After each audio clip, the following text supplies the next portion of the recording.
An existing business pays expenses for creation of a new business line. Legal fees, logo, website creation, yep, got that. The new business line evolved into a new business entity.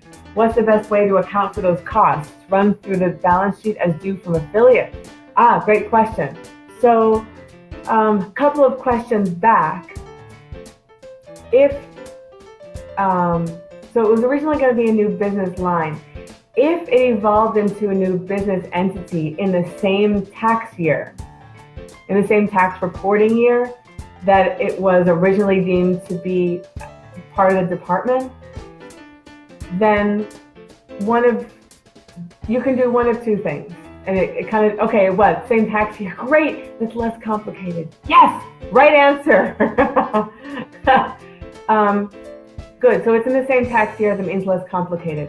There are two ways to handle it. One, yes, you can handle it as an intercompany, meaning on the books of the company that paid for it, all of those disbursements are going to credit cash or credit accounts payable or credit your credit card liability, and they're going to debit what would normally be an expense account if it's an expense of that company, but actually it turns out to be an expense of a new company that you're going to call that an asset account. Hopefully an other current asset, because hopefully the new company will reimburse the old company in less than a year.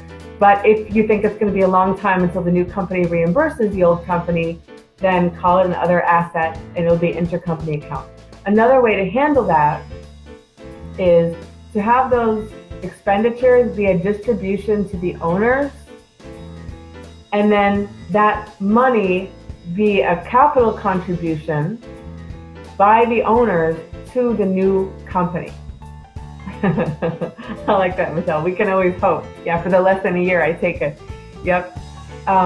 In certain situations, it's simpler to have these be a distribution to the owners and have the owners then make a capital contribution to the new company. That may be advantageous if it creates more of a separation between the two companies. And it's also related to that, if you're showing the financial statements, either of the old or new companies, to any outside parties, you may not want to have to include on the balance sheet that there's an intercompany asset or an intercompany liability. It may be more advantageous for the new company to show a capital contribution by the owners.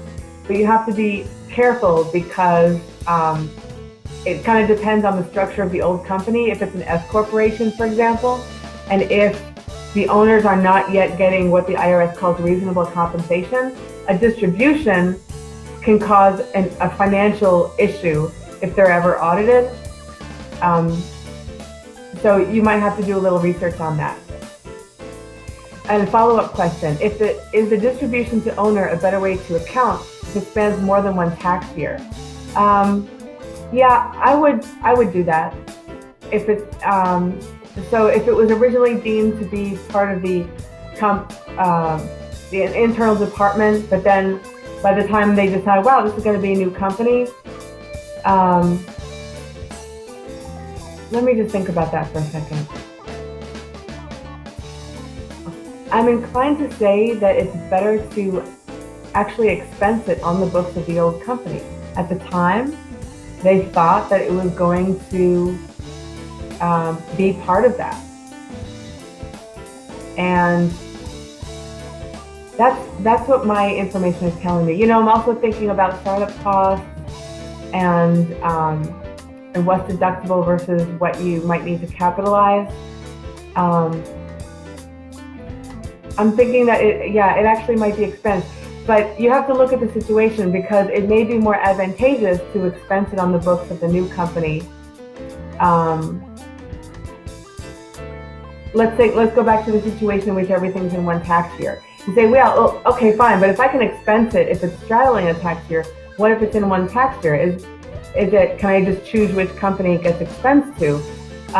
You might look at the situation. I mean, in the new company, you might have different owners, and if the different owners split up the profits, losses, and assets differently, you might want to look at that situation. Also, if you're looking to rack up a net operating loss in the new company for it to carry forward, because you say, look, I don't want to have to pay taxes in the new company yet, but the old company has the assets to handle its income tax burden, then that's something to consider as well.